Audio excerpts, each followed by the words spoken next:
আপনি কি জানেন বাংলাদেশে চলতেছে নতুন ভূমি জরিপ বিডিএস? কি জানেন না? তো আজকের ভিডিওটি আপনার জন্য খুবই গুরুত্বপূর্ণ একটি বিষয় যা অনেকেই জানে না। তাই ভিডিওটি শেয়ার করে রেখে দিন আপনার টাইমলাইনে। প্রিয় দর্শক, বিডিএস জরিপ মানে হচ্ছে বাংলাদেশ ডিজিটাল সার্ভে। এই জরিপটি সম্পূর্ণ ড্রোনের মাধ্যমে হবে। আমরা যে আকাশে যে উঠতে দেখি ড্রোন, সেই ড্রোনের মাধ্যমে এই জরিপের কার্যক্রমটি হয়ে থাকবে। এখন আসুন জানি, এই জরিপে আপনার নামটি আসতে হলে আপনার কি কি কাগজ থাকা প্রয়োজন। প্রথমত হচ্ছে আপনার দলিল থাকতে হবে।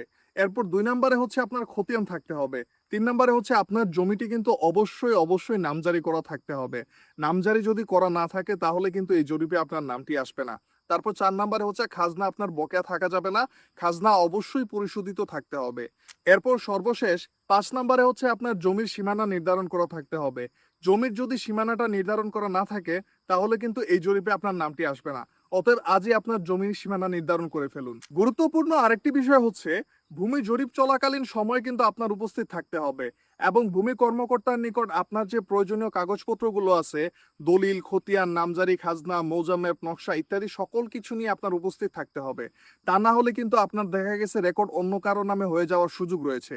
তাই অবশ্যই ভূমি জরিপ চলাকালীন সময়ে আপনার সরজমিনে উপস্থিত থাকতে হবে। আশা করি সবাই বুঝতে পারছেন। এই কয়েকটি পদ্ধতি ফলো করলে অবশ্যই বিডিএস জরিপে কিন্তু আপনার নামটি চলে আসবে আর চিন্তার কোনো কারণ থাকবে না।